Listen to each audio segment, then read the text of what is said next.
Olá pessoal, quem fala é o Lucas, estou aqui para fazer a crítica de Elvis de Baz Luhrmann. Bom, sem dúvidas nenhuma, Elvis é um dos grandes nomes da história da música e com certeza é uma personalidade muito controversa e bastante exagerada. Tipo, você imagina Elvis, você imagina aquelas músicas com aqueles tons exagerados que são bons, eu não estou criticando, mas tipo, você sente algo a mais do que o suficiente. Ele era uma pessoa exagerada em todos os sentidos, tanto em talento, tanto no seu estilo de vida, tanto nas polêmicas. Então ele era exagerado em tudo. E eu acho que a escolha de Baz Luhrmann para fazer um filme do Elvis é perfeita, porque a pessoa que faz esse filme faz filmes exagerados. E eu acho que é tudo que um filme do Elvis precisa ser, é ser exagerado.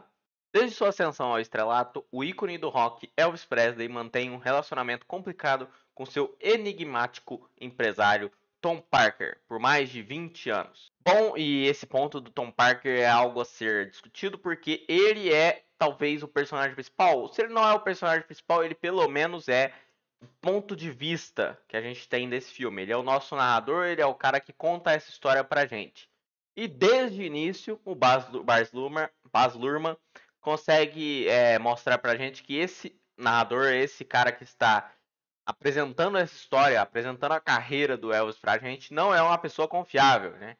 E isso já começa desde o seu sotaque, desde o seu comportamento com outras personagens e até com o próprio Elvis.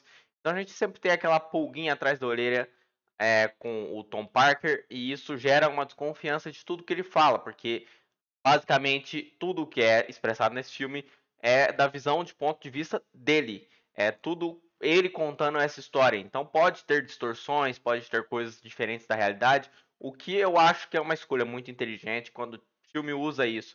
Geralmente esses filmes que são baseados em pessoas, né, que são baseados em história real ou que contam a história de uma pessoa, da carreira de uma pessoa famosa, eles acabam manipulando coisas da vida dela, só que ela não dá uma explicação boa pra isso, sabe? E eu acho que Elvis acerta nisso, porque ela dá como explicação o fato do filme ser do ponto de vista do Elvis, Elvis, não, do Tom Parker. Então eu acho que ele acerta nessa parte de dar essa importância maior pro Tom Parker e dar esse ponto de vista da carreira do Elvis pra ele. Que aí a gente consegue entender alguns exageros do Baz Luhrmann que, na minha visão, são muito bem colocados nesse filme, mas que poderiam ser mal interpretados caso esse filme não deixasse essa segunda interpretação na questão do nosso narrador não confiável. Bom, sem dúvidas, um ponto extremamente positivo nesse filme é a atuação do Austin Butler, que é uma grata surpresa. Eu acho que é uma atuação que, no início, quando ele foi escolhido para ser o ator, muita gente criticou. Eu mesmo fiquei com o pé atrás sobre o filme. Mês passado eu fiz um vídeo sobre os filmes do Oscar. Eu falei que eu não esperava muito desse filme, eu acabei sendo surpreendido. E principalmente na questão da atuação do Austin Butler. Diferente de outros atores aí que fizeram estrelas, né? Que fizeram estrelas do rock ou que fizeram personagens importantes da história real. O Austin Butler, ele encarna o personagem, ele encarna o Elvis. Você vê o Elvis ali, você vê todos os trejeitos do Elvis, você vê a energia do Elvis, entendeu? O que é algo louvável, porque geralmente a gente vê uma imitação dos personagens que essas pessoas têm que interpretar. No caso de Elvis, você vê basicamente uma reencarnação do Elvis no corpo do Austin Butler. Inclusive, lá pro final do filme tem uma homenagem que é feita com imagens do Elvis real. E eu demorei alguns segundos para me ligar que era o Elvis real, entendeu? Por alguns segundos eu pensei que era o Austin Butler ainda. Mas não, era o Elvis real. O que me surpreendeu bastante, porque, sabe, é uma conexão Elvis e Austin Butler que trouxe uma, uma veracidade para tudo que a gente acompanha nesse filme. E eu acho que isso é muito bom. Bom, o trabalho técnico em geral é muito bom.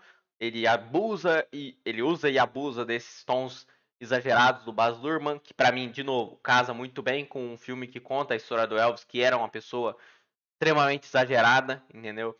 Então eu acho que essa combinação funciona. Talvez se fosse fazer um filme de outra pessoa, não combinaria, mas como é o Elvis, combina. E eu acho que isso é um ponto positivo. E as categorias técnicas, as questões técnicas, elas usam e abusam dessa questão do filme ser exagerado, com vários flashbacks e várias é, confusões na mente do Elvis e na mente do Tom.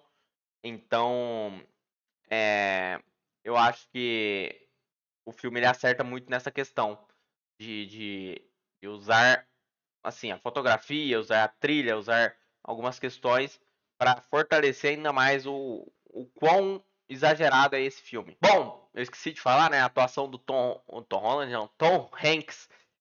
Eu acho uma atuação muito cartunesca. Você vê primeiro você vê ali um Elvis assim exagerado, mas realista, porque o Elvis era uma pessoa exagerada.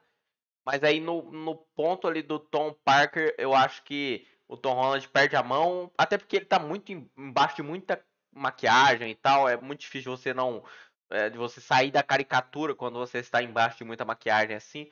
Mas ainda assim eu acho que isso dá um peso negativo pro filme, porque você vê uma atuação tão forte quanto a do Austin Butler e do lado você vê claro, um cara gigante do cinema que é o Tom Hanks, porém fazendo uma atuação bem abaixo do que ele é capaz. A montagem, ela com certeza é prejudicada porque é muito difícil você fazer um filme que conta a história de um ícone como o Elvis Presley. É muita história para contar, é muito tempo que se passa e você tem que compactar isso em 2 horas, 2 horas e meia. No caso desse filme, 2 horas e meia. Então é muito fechado. O próprio Baz Luhrmann, se não me engano, disse que tem um corte de 4 horas que ele adoraria lançar. Porém, a gente tem que analisar nesse corte de 2 horas e meia. E eu dou esse desconto porque é realmente uma história difícil de contar. E você tem que sim excluir passagens. E eu acho que, por mais que você sinta que tem algumas coisas excluídas, essas coisas não fazem falta. Você termina o filme com uma experiência que, na minha visão, é completa e você não sai assim, tipo, pensando, por que que faltou aquilo? Ou por que que aquilo não apareceu?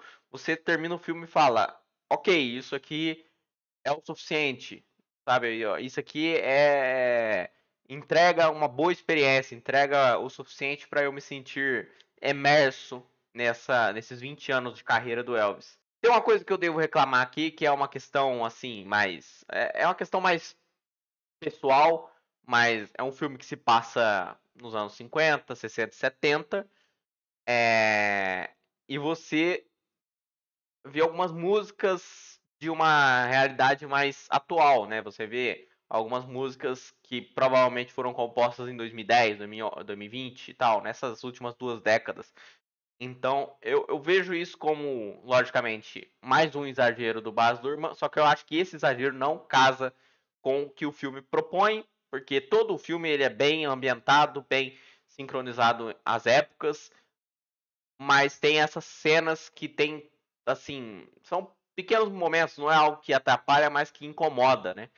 Então, são pequenos momentos onde o Baz Luhrmann, ou a edição, provavelmente com o aval do Baz Luhrmann, resolveu colocar músicas de uma época totalmente diferente da época que se passa o filme. Minha nota para Elvis de Baz Luhrmann é 8. Bom, sobre temporada de premiações, esse filme precisa de uma campanha de lembrança, porque ele foi lançado no meio do ano e tal. Mas ano passado, né, o filme ganhou o Oscar, na real, desse ano, mas é um filme do ano passado, foi o Coda, que foi um filme que foi lançado mais ou menos nessa mesma época de Elvis. Na real, foi um pouco após Elvis, mas ainda assim fora da janela do Oscar, então talvez Elvis possa ter uma boa campanha pro Oscar. Porém, por mais que eu acho que tenha essa dificuldade de ter sido lançado no meio do ano, Elvis está cravado, na minha visão, em uma das categorias, que é a categoria de melhor ator principal, se o Austin Butler não for indicado. Eu sou uma porta. E é isso. Falou e fui. Tchau.